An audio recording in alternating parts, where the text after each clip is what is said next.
In Rainbow Six Siege, there are a lot of amazing streamers, but only a few of them have completely revived the game, or built up the community stronger than it was before. To find out how, let's take a look at the first ever streamer that saved Rainbow Six Siege, which is Bolo. Before championships, before MVP trophies, before the big name organizations, there was just a teenager uploading ranked clips on YouTube. Jason Doty, better known as Bolo, was born in Southern California and raised in Las Vegas. Like many kids, he grew up loving sports and playing games on the side, but everything changed when his older brother introduced him to World of Warcraft. That's where his competitive instincts first clicked. Fast forward a few years, and Jason had traded in fantasy for first-person shooters. CSGO became his new obsession, and it taught him everything from positioning to precision to aim. But in late 2015, a new game entered the scene, Rainbow Six Siege, and Bolo's journey as an FPS pioneer finally began. At just 14 years old, he was like any other player, curious, inexperienced, and figuring things out one match at a time. But it didn't take long before his mechanical skill started separating him from the average lobby. He wasn't just playing better, he was playing smarter and faster than the average player. His mechanics were sharper than most as well. And then he started uploading. Bolo's early YouTube clips weren't flashy edits or personality-driven content. They were just raw, real, just ranked matches where he dismantled teams in ways that looked almost unfair. His movement was unpredictable, his aim snappy and lethal. To casual viewers, it looked like magic. To pros, it looked suspicious. And that's when the allegations of cheating first started. High-level players began questioning whether what they were seeing was even legit. Accusations of cheating, macros, wall hacks, you name it. Everyone thought that Bolo was hacking. But it wasn't cheats. It was just Bolo being miles ahead of the meta. Bolo didn't just play the game differently. He moved differently. His peeking technique, now known as quick peeking, wasn't even called that back then. It was simply the Bolo lane. He mastered the ability to jiggle corners at lightning speeds, just long enough to gather info or land a pixel-perfect shot, then disappear before enemies could react. This technique changed how people approached gunfights. Suddenly, Siege wasn't just about holding angles and slow peaks. It was about reaction time, unpredictability, and aggression. Every Ashe main who sprinted into sight and quick leaned every doorway, whether they knew it or not, they were imitating Bolo. Before Bolo, Siege was mostly slow and methodical. Players prided themselves on calculated angles, drones, and patience. But Bolo introduced something radical: controlled chaos. He treated Siege like an arena shooter inside a tactical simulator, and somehow it worked. He showed that you didn't need to play by the book to win. You could just write a new book. This shook the community. Ranked players adapted, streamers took notice, content creators copied his style, pro players changed their strategies. A new meta was forming, not from a patch or a pro team, but from one teenager grinding ranked and uploading his journey to YouTube. What made Bolo's rise unique was that he became influential without any credentials at all. He wasn't a champion, he wasn't even eligible to go pro yet, but he had already shaped the way people played Siege in such a short amount of time. In a game defined by its emphasis on teamwork, structure, and strategy, Bolo proved that mechanical talent and creativity could be just as powerful. That ranked play wasn't just a wasteland, it was a breeding ground for innovation. By the time Bolo turned 17, the hype around him was unavoidable. He had the following, the skill, and the presence of a seasoned pro without ever having played a professional match. The only thing stopping him from going pro was a birth certificate. And then when he turned 18, everything changed when an organization picked him up. And that was TSM. When TSM picked him up, it wasn't just a roster move.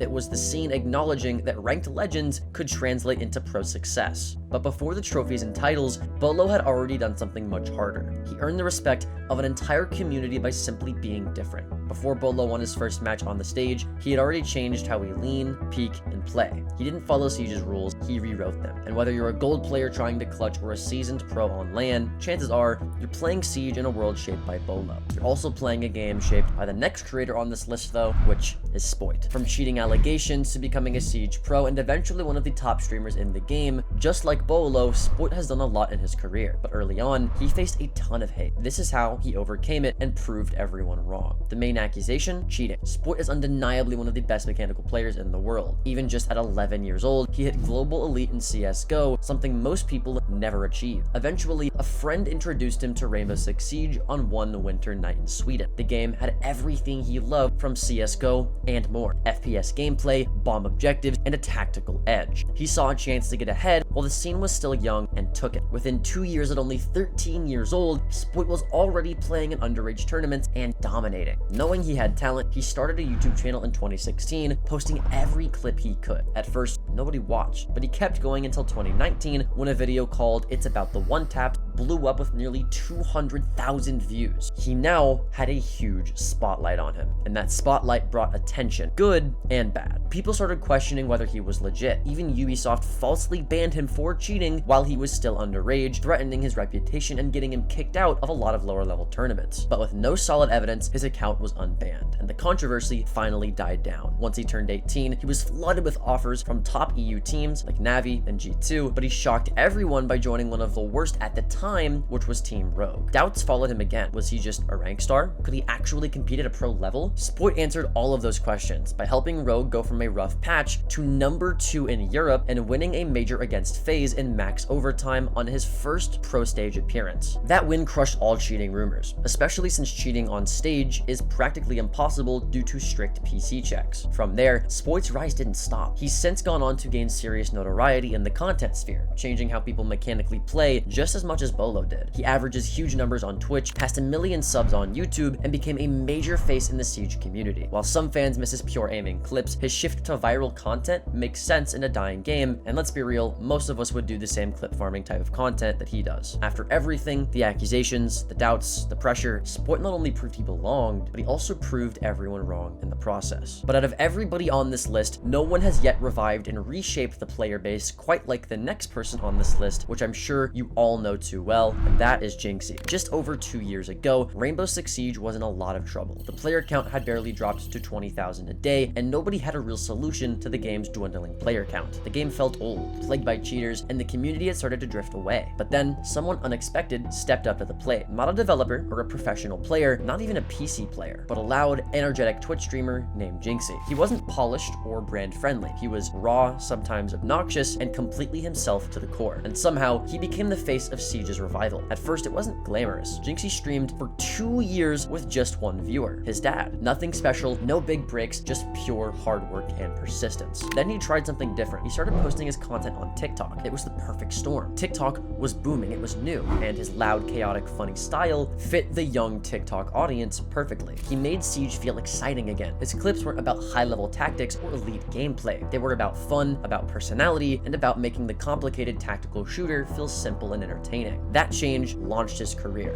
Young viewers on TikTok resonated with him. He wasn't trying to act smarter than you, he just played the game and had a lot of fun doing it. And for him, this strategy worked wonders. But Jinxy didn't settle into the same content loop like other streamers. He innovated. He started hosting 1v1s, but these 1v1s weren't just matches like any other content creator 1v1s. No, these 1v1s were stories. He added banter, created rivalries, and gave his opponents personalities. Suddenly, every match had stakes. You had underdogs like Charlie and actual challengers like Avid, and even intense battles with high-level players like Stompin. These 1v1s quickly became more popular than his ranked matches, so Jinxy leveled up again. He began 1v1ing other popular Siege creators, merging fan bases and doubling his reach across the entire internet. With each match, more people tuned in, not just for the gameplay, but for the hype, trash talk, and the emotional investment. And with wagers sometimes reaching outrageous amounts in the title of the YouTube video, you just had to click in to see what was going on. It was brilliant content, and it pulled new viewers into Siege who might have never watched otherwise. Eventually, Jinxy expanded beyond Siege content creators entirely. He started challenging massive creators like Kai Cenat, Shroud, and Queso. At this point, Jinxy wasn't just a Siege streamer, he was Twitch's #1 streamer. His streams were pulling in 100,000 viewers daily. That kind of reach changed everything for him, and for the game. When people saw him having fun on Siege, they wanted to experience it too. The emotional highs he displayed, anger, joy, frustration, excitement, all of those emotions became tied to the game itself. If Jinxy was laughing and screaming while playing Siege, then Siege had to be fun, right? This ripple effect brought players back in waves. The numbers also proved it. When Jinxy was peaking, Siege hit over 200,000 concurrent players on the Steam charts in one day, beating its previous all-time high out of its other 7 years that the game existed. But his impact wasn't just on PC. In fact, the console scene grew even more, and there's a reason for that. Jinxy was a console player. Console players never had much representation in the Siege community. Esports and content were dominated by PC mainly, and console players were often sidelined. But now, the top streamer in the world was a console player. This gave console players pride. It gave them something to look up to. And in a time when PC was overrun with cheaters, console felt like the better place to be for most people anyways. You can't run real hacks on console like you can run on PC, and for many, that was reason enough to switch over. Suddenly, console wasn't just the casual side of Siege, it was the cleaner, more fair, and honestly more entertaining way to play the game. Jinxy didn't just represent that shift, he led that shift. So did did Jinxy save Siege? Absolutely. His personality, content, and strategy didn't just revive interest in the game, they reshaped its entire culture. Players started using the Jinxy charm, his pulse skin, and even mimicking his voice in-game. He brought back old players, inspired new ones, and gave a dying game its best era yet. What started as a one-viewer streamer became a global movement. Siege didn't just survive, it completely evolved, all because one console kid refused to give up. Now that streamer you may have seen coming, just like this next streamer, Stompin. Jinxy right now is the most famous Siege player on planet Earth. Hands down, he's a household name for anyone that knows about streaming. So when Jinxy found Stompin and asked to 1v1 Stompin on stream, it absolutely blew up Stompin to a different level of fame. Not only for appearing on Jinxy's stream, but for absolutely dominating Jinxy in their 1v1. That's my brother.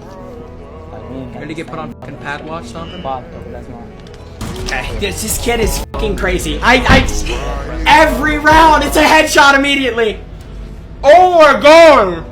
Not only would Stompin get huge on TikTok, but Stompin after this 1v1 would actually go on to make content on Twitch as well, starting his account on February 22nd of 2021. His Twitch stream immediately blew up because he was already famous among the console community. Like I said, he was already massive on TikTok and was playing with the biggest Siege streamer in the entire world. It only made sense that when he would start streaming, he would see near instant success. The craziest part about all of this though, is that even after he became #1 champ on North American console, he still was somehow getting better at the game. His mechanics were better, his game sense was better, his decision making was better, hell, even his timing was better. Stompin was in the conversation at this point to not only be the best controller player in North America, but now the entire world, and nobody could beat him. But when you're already at the top of the ranked charts, there really isn't much to grind for. On PC, you could play competitively and become a pro player though, but on console, there wasn't really anything like that. That was until the infamous Roller Saturdays was created. Console kids, Stompin included, wanted to feel like they were in Pro League without having to switch to PC to actually do it. At the time, PC was and still is ridden with cheaters. So instead of facing that, they just created their invite-only tournament for only console players called Roller Saturdays. As the name suggests, this was a competitive tournament that would happen between the best controller players globally every Saturday. And because Jinxy was one of the heads of this tournament, not only was the tournament always fresh with new and good players, but this tournament would always have a lot of views and eyes on it at all times. This is how the Jinxyverse started. Pretty much anyone who made it into Roller Saturdays would become famous overnight. People like Richie, Mingo, and Skite, who all had small careers already, would immediately be household names to all Jinxy viewers and console players literally overnight. It was and still is completely insane. And one of those players, obviously, was Stompin. Even with all of the good players in this tournament, however, Stompin as usual found a way to dominate. And once he was completely done dominating those charts, he moved on to a new goal. He now has accolades in the PC competitive scene after being picked up by M80X. Although they didn't win T2, he still showed that even a console switchover with little experience in competitive can still compete at a high level. Many of you already know that story though. The streamer that only recently gained notoriety is the final creator on this list, which is Sir Pineapple. Sir Pineapple is arguably the fastest growing creator for Siege ever, and for good reason. He brought something to the Siege space that no one had brought before, a wholesome streamer. Most streamers for Siege right now are people who are trying to be energetic and copy the Jinxy method, but Sir Pineapple did the complete opposite. Instead, he presented himself as less abrasive and non-toxic. Aside from some satire jokes here and there, Sir Pineapple is something new and something fresh. Not only with his personality, but with the fact that he's a streamer that also doesn't show his face. He uses some sort of software to make a photo of a pineapple, track and cover his face live. So he appears as a pineapple with a face and his real identity is hidden. Although to be fair, his identity isn't really a secret to people who look hard enough, it's still not a doubt that his faceless streams are what gained him traction initially. If you're curious, Sir Pineapple has talked about his real identity on numerous occasions, but out of respect for him, I won't reveal it in today's video, because part of the reason that he became so popular is because nobody knew who he was, just all that he stood for. He's a funny, unique, and wholesome streamer that is loved by the Siege community overall. He hasn't necessarily changed the community as drastically as the other three on this list, but he has changed the strategy behind a lot of what's possible for Siege streamers. Now, instead of everyone trying to be like Jinxy, he made people realize there's another way to gain popularity, simply being yourself and doing the hard work. And that is how Sir Pineapple changed Siege, and that's also the 4 streamers that saved Rainbow Six Siege. But with that out of the way, that's it for today's video. Check out this next video, and I'll see you there.